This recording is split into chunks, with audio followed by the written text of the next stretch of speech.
আমার সংসারে আজ নতুন পুরাতন জিনিসের মিলন মেলা। নতুন করে যুক্ত করলাম সংসারে একটা নতুন জিনিস। সংসারে নতুন জিনিস মানে একটা গৃহিণীর সংসারে নতুন করে একটু আনন্দ। সো হ্যালো এভরিওয়ান, আসসালামু আলাইকুম। আপনারা সবাই কেমন আছেন? ওয়েলকাম জানাচ্ছি আমার নতুন একটা ভিডিওতে। আজকে চলেন গল্প বলার আগে খালি পেট নিয়ে তো আর গল্প বলা যাবে না। আমার কিন্তু খুব বেশি ক্ষুধা পাইছে, রান্না করার সময় পাইনি, তাই আজকে সন্ধ্যার পর রান্না করতেছি। সারাদিন এমনি এমনি করেই চালিয়ে দিছি। গতকালকে রান্না করা তরকারি ছিল আর একটু ভাজি করে নিয়েছিলাম, আর সেটা দিয়ে আজকে সারাদিন চলে গেছে। এখন অনেক বেশি ক্ষুধা পাইছে, মনে হচ্ছে একটু ঝোল ঝোল কোনো তরকারি রান্না করলে হয়তো খেতে পারবো। শীতের সময় করে রাখা আমার কুমড়ো বুড়ি গুলো একটু অনেকদিন হয়ে যাচ্ছিল। তো দেখেন নতুন পুরাতন জিনিসের মিলন মেলা। আসলে এটা কোনো শোপিসের দোকান না, বরাবরই সবসময় আর্টিফিশিয়াল ফুল অনেক বেশি ভালো লাগে। ফুলগুলো না আমার ঘরে অনেকদিন আগে থেকেই কেনা। আমার ঘরে 3 পার্টের একটা আলমারি আছে, ওই আলমারির সাইডে একটা ড্রেসিং টেবিল ছিল। ওই ড্রেসিং টেবিলটা না অনেক পুরাতন হয়ে গেছে, যাই হোক ওল্ড মডেল, এই জন্য ওটা আর ভালো লাগে না। 3 পার্টের আলমারির ভিতর যেহেতু একটা মিরর রয়েছে, সেই জন্য ড্রেসিং টেবিলের আর প্রয়োজন পড়ে না। তাই ভাবলাম আমি একটা কর্নার শোপিস করে নিই। আর এইটা হচ্ছে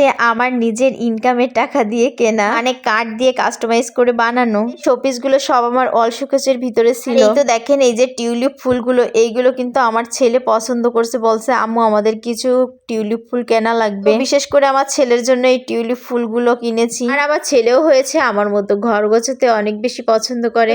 নিজের ইনকামের টাকা দিয়ে যদি কিছু করা যায়, তবে এর মতো আনন্দ আসলে কোথাও পাওয়া যায় কিনা আমি জানতাম না। এইটা আমার কাছে যে কত বেশি ভালো লাগছে। আজকে ফার্নিচারের একটা নতুন জিনিস পেয়ে ঘরটাকে একটু সুন্দরভাবে গুছিয়ে নিলাম। যদিও এই রুমটাতে আমার থাকা হয় না, পুরো রুমগুলো সাজিয়ে গুছিয়ে রাখতে অনেক বেশি ভালো লাগে আমার। তো এই কাবা শরীফের শোপিসটা কিন্তু আমার কাছে ভীষণ ভালো লাগতো। আর এই তো আস্তে আস্তে করে আমি সবকিছু গুছিয়ে নিচ্ছি। এই গাছটাকে যদি কেউ চিনে থাকেন তাহলে কিন্তু অবশ্যই কমেন্টস করে জানাবেন। তবে আমি যতটুকু জানি এইটা হচ্ছে চেরি নাকি কি জানি একটা, আল্লাহ জানে, আমি কিন্তু জানি না। আমাদের মধ্য থেকে কেউ যদি এই গাছটা চিনে থাকেন তাহলে অবশ্যই কমেন্টস বক্সে জানিয়ে যাবেন এটাকে চেরি বলা হয় কিনা। আস্তে আস্তে করে আমার এই কর্নারটা আমি সুন্দর করে গুছিয়ে নিব। যেহেতু প্রথম দিন আনা হয়েছে, আর ঘরে থাকা আমার টুকিটাকি কিছু শোপিস আর আর্টিফিশিয়াল ফুল দিয়ে আজকে আমার কর্নারটা ডেকোরেশন করলাম। তো কেমন লাগছে আপনারা সবাই জানাবেন।